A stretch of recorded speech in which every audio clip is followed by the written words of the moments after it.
everyone, welcome back to my channel. And if you don't know, this channel is about me kind of coming out of a cult, a Christian cult that I was a part of for about 3 years. And I've been brought up in a Christian home and in a Christian church, and I just went off into the deep end. And so it's just me kind of talking through some of the things that I've been learning as I've been coming out of those beliefs and those thoughts. But I still have a long way to go, so just having a place where I can talk about it and kind of stop beating myself up about things kind of is necessary for me to move on and move forward. So I am going to talk today about some of the hard things about starting to go back to church after you've been in a cult. So when I left church, it was because I was starting to believe some of the people who I was listening to online, that they were saying you don't need to go to a church. Church is not a requirement for a Christian, and to have a relationship with God, you just need a personal one. It can just be you and God and your Bible, and I fell for it, and I just slowly stopped going to church. And my husband noticed, and he and I had always gone to church together and had a relationship with God that I would say was equally yoked, and part of the problem with the cult that I was in is not only were they preaching, no church, but it was also like, if you want to go back to church, it's something that is going to taint you. And it was just like, don't go back, never go back to the vomit, like a dog returns to its vomit. And just, it's like twisting scripture to fit their ideas and their opinions of what they want to do. And that is just not the truth. Your opinion can be based on the truth, but it's not the truth. And so, the Bible is very clear. There are tons of scriptures about needing fellowship with others and the house of God, and kind of not neglecting the fellowship of one another. And so, they would say, oh no, we're fellowshipping online, but they wouldn't really sustain the relationship. So like, even if I was just talking to a brother online who is a part of this no church thing, and not just no church, there were a lot of layers of like, you can't watch TV, yada yada yada, just so many rules and laws, and it was all about that, and so it was like so hard for me to think of challenging what they were saying, because they were so set in their ways. And I thought I had found a loophole in all of it, and I was like, I actually want to try a home church, that's more natural and more authentic, and they were still like, no church is godly, no, every church is corrupt. And it was just really destructive to the little faith that I had to continue doing what I felt was right in my conscience, and what really God was convicting me to do, because I had received Jesus in my heart, and I was a Christian, and I had been probably since I was a kid at some point, but that's something that you don't really forget. And I was starting to forget, was I really saved? Was I really born again? And I was just looking for those basic foundational truths. And that's where it's so dangerous for someone to get into a cult, is if they're talking about foundational things, that's not really the time to tell them, like, repent, like, you're being so sinful, like, you're believing these lies. Like, that's what some people try to do. What someone in my position really needs, and I see that now looking back, is like, hey, that sounds a lot like a cult. That sounds like a group of people who are so set on their own beliefs. And where are you getting that from? And really digging in and taking the time to know before you do any kind of rebuking or correcting of what that person is doing. Because if they're already kind of wandering away from the faith, which is what I was doing, they need more reassurances of what they were doing was good. Bring them back to the encouragement and to the love, even though you want to be firm with them, like that's really dangerous to go down that path. And so there were some people who had really good theology, but they didn't have a personable approach, and that actually pushed me further away from going to church. And it kind of was like that fear rose up in me, like, I'm not going to listen to what they say because I've got to find the answers. I need to know the truth for myself. And, it was really destructive, obviously, to the way I saw myself and all of that. So I'm just going to take a sip of water.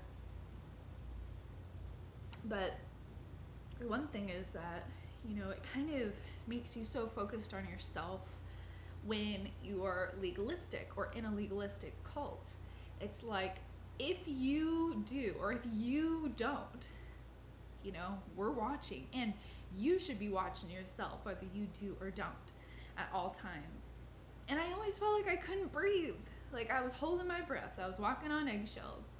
And so when I got back into going to church, that was actually last December. I went for, I think, the beginning of December and the end of December, so only 2 times in 1 month, which is just how I was starting. And then that was kind of during the Christmas season, and there was something warm and inviting about that time that I realized, this isn't so bad.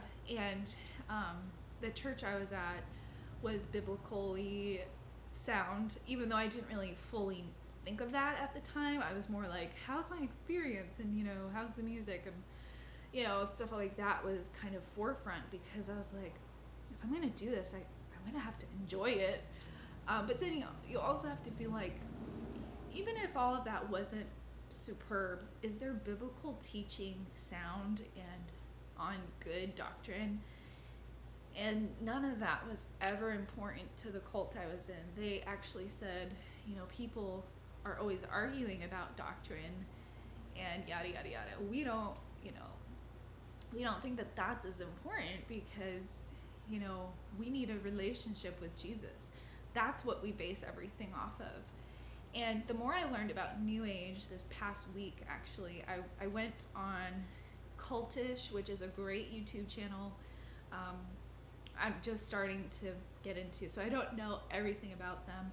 I also was looking into the Pirate Christian podcast. I think it's on YouTube, and he's really good with sticking to the Bible and the truth, and talking about things in that light, instead of, this is how I feel, and this is like my experience. And then Melissa Doherty, I probably really messed that up, but she was really helpful because of just her realness. She's just down to earth. And then also Doreen Virtue, she was really helpful in basically just uncovering all the sort of signs of being in a cult or something New Age, all of those things that are not actually Christianity and based on the Bible. And when you're coming out of a cult and you're trying to get back into church, sometimes your old thoughts just come back. Like, for example, when I was in church, I just felt like I didn't know what to say. I felt like I was stunned or in shock a little bit. And so it wasn't just being a little nervous or a little anxious and like, oh, I don't know if I want to be here. It was like, I was stunned. Like, I was just like in shock. I'm like, okay, I'm here. And I was just overstimulated. And, I felt like if anyone wanted to know, have you ever been to church or anything like that, I would have just been like mortified. Like, yes, I have, but for the past 3 years, let me tell you, I feel like I would have just been so overwhelmed. I would have just spilled all my beans and maybe started sobbing, or something. But the point is, all of those emotions just kind of came to the surface. I didn't know what to do with them. And I started to think, maybe I should go to counseling, which is still my hope. but it's now June, and I've been trying to find a counselor for the past 6 months with very little effort. I have to say, it was pretty lazy of me. And I just really got scared, even doing that and needing that kind of place to talk about how I felt after doing something that I was totally against for 3 years. And even just talking about it, I'm like, I am ashamed of it, that I was so against it. I've said it like this, that it was like I became Saul, even though I had already been a Christian, who was Paul. Paul as Christian is Paul, and then as not Christian, he's Saul. So how is it that I did a backwards Saul to Paul conversion? I did a deconversion sort of thing. And it just, talking about it, it's just like saying that I murdered somebody. Like, it feels that serious, and like I was so hateful towards church, and I didn't like church people. And when I say don't like, I called them churchy people, and then I would talk about all the bad things about church, and then I would say, but I don't want to look down on anybody. I would always use these catchphrases I heard other people in the cult talk about, and they would say those things to kind of put a quick band-aid on a bullet wound, but they're really tearing down church and anybody in it. They don't think they are, but they call, pastors like paid, paid workers. They're not really like true brothers. They're just, because they're getting paid, they're just little wage earners. It just, the way they talked about everyone was so putting them down, and then they would say, but I don't really like to look down on anybody. This isn't done in hate, or those little phrases that would just put a band-aid on a bullet wound. And so yeah, going back to church, you may need, if you've been in a cult or a cult thought, a cult of thinking, even if you weren't physically there in person with them, and whatever it was, it may not have even been religious. You could have been in a cult that was about other things. And so I feel like counseling is a good idea, because you have some place, that you can trust somebody to just kind of be a listener and talk about all of these emotions that start to come to the surface, and they feel really overwhelming, and like you're kind of shocked that you're doing the thing that you basically were saying you either wouldn't do, or it was a totally new thing that you've never done before that is against what you kind of used to believe, and that you feel like also really kind of like secretly happy, because deep down you're like, I'm making my own choice about this. I'm not just letting somebody force me to choose this. And I had a very loving husband who was supportive of me, not what I was doing in the cult, but he was supportive of me as a person. And so he was able to kind of help me in the process of going back to church. But for some people, maybe whatever you're wanting to do coming out of a cult might just be way too overwhelming to even try one time. You need to think about it, or you need to talk to someone about it before you do it, because you don't want to have a meltdown and then go running out of that place, whatever it is that you think you think that you need to be a part of. Because the other thing is, I just think that anybody who's in a cult, regardless of your religion, you don't deserve to be in that kind of hell, so to speak. It's a huge pitfall. It's a trap, and you want to be able to get out of it if you need to.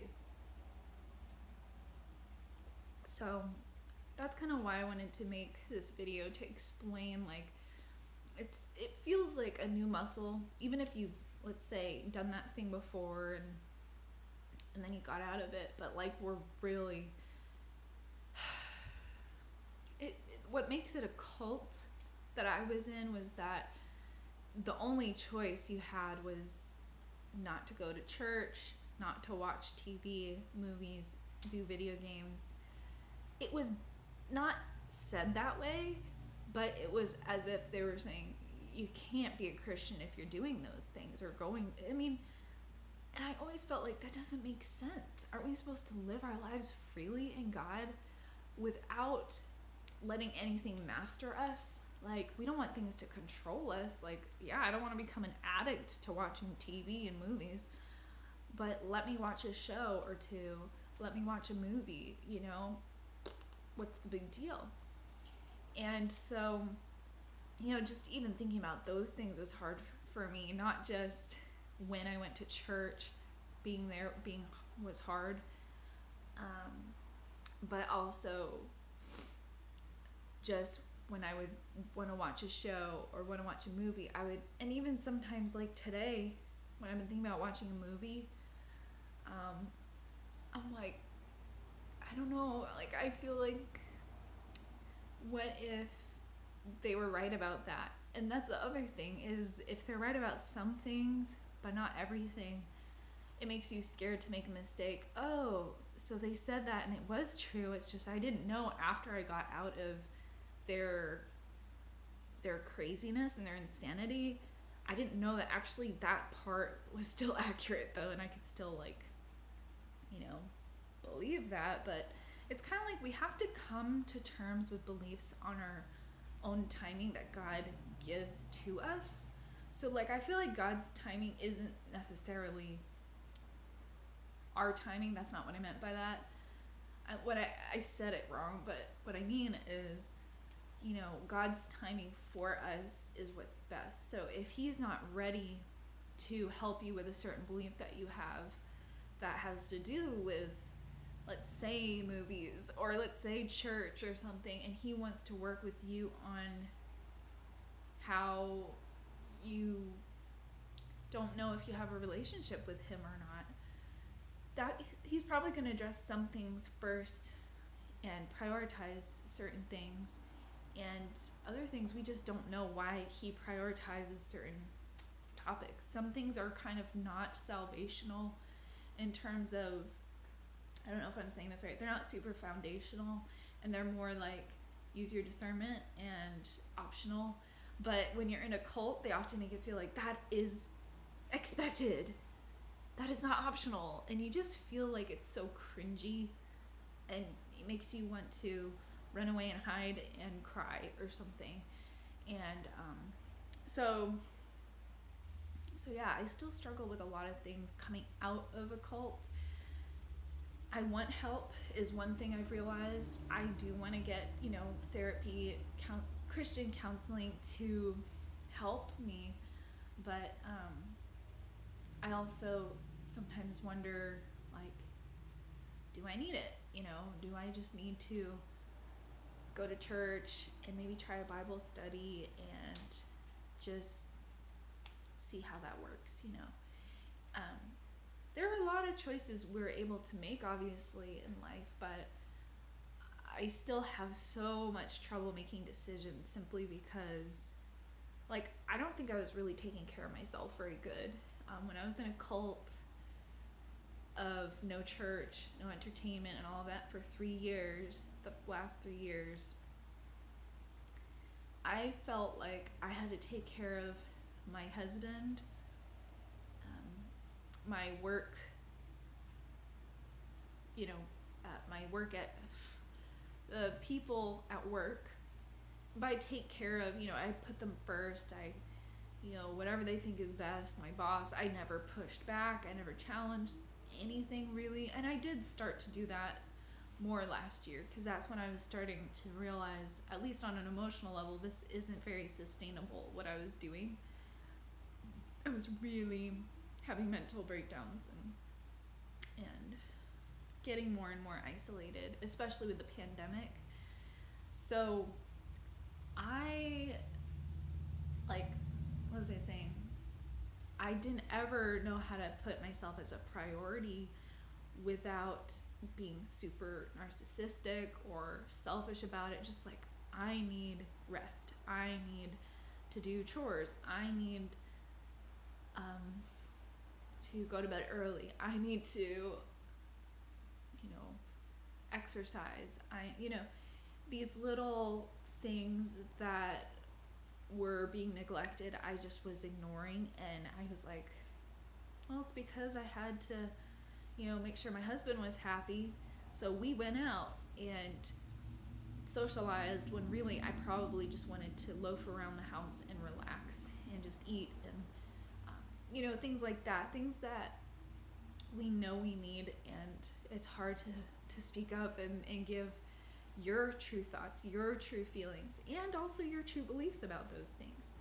Because I'm an introvert and I am highly sensitive, so it makes it really hard already to lay down the law. I don't know if that's the right way to put it, but it just makes it hard for me to speak my mind, which I think for a lot of people can be very unattractive, including myself. Like, just say what you need to say and do what you gotta do. But yeah, it's those things that became so twisted in my mind, because I'm like, well, wouldn't that be selfish? Like, even things like I want to go shopping feels so selfish. Or because like I have had for the past 3 years the same thrift store clothes, passed down clothes, that have been worn. And because I was like, it's cheap and it's probably better than buying new clothes, because I'm not saying thrift store is wrong or new clothes are wrong, but I was so black and white about it. Like, why would I ever get new stuff? It's cheaper and it's better for the environment. And I almost felt self-righteous about those sorts of things. And, buying always really cheap things because, well, I had to be really, really prudent, or whatever the word is, practical with money. Otherwise, am I really a godly wife? And I was like obsessed with Proverbs 31, because I would read it and I'd just be like, oh yeah, maybe I should start, making my own, bread and stuff, because look, she got up and like made food for like her whole family, and like she made it all, and then she brought food from afar on ships. They came on ships, and so anyways, so that's just a little bit of some things I've noticed coming out of these cult mindsets. It's really like a mental place that I find myself in a lot. Like, I don't know how to come back down to earth, or I don't know how to say that. Just be less worried about every little single thing and analyzing every little single thing. I know this is going to sound funny, but if something was free, I thought that was better always than like if I wanted something else but it wasn't free. All those kinds of things. I thought I shouldn't eat out at a restaurant in general, including takeout or anything, special. It had to be grocery store or like a date with my husband, because, that caters to our relationship growing. So that's a godly reason to do it. And it's just like, I wasn't able to have fun. And so now when I want to have fun and relax, or if I want to have a fun day and just be doing things that are fun, I feel like I drag my heels. I really do. I feel like I don't want to get out the door. I'm not excited to go out and do something. Same thing with church. Church feels like there's so many things. Like, here's the thing. Here's a couple things about church. I want to know, like, that we're going to be sitting in a place that I like. I want to sit in a certain location at church, because I think of all the reasons, of me wanting to be comfortable. So, for example, there's like a screen with all the words and stuff for songs on the right. And so when you're sitting on the left side of the room, you have to turn your head to look at the screen, the projector screen.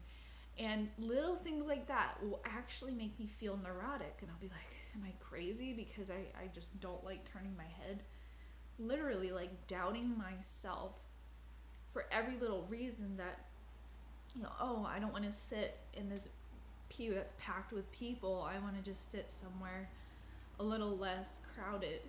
Um, that feels like, oh wait, but that's not really justifiable. Like, my husband wants to sit here. Let's just sit here. Or things like who I would like to talk to, or you know, just yeah, everything is like under a microscope, and it's all stuff that really, I mean, when it comes down to it, I should probably just continue to pray and read my Bible, and maybe do Bible study like once a week, just for my own edification. And I'm also thinking about going to a in-person Bible study, which might be a little bit easier for me than like the big church gathering, which is so stimulating. It's not like I don't like people or I don't love people. It's just like it's so much to process, all the things that I'm coming out of and walking into. And it reminds me of like my wedding day a little bit.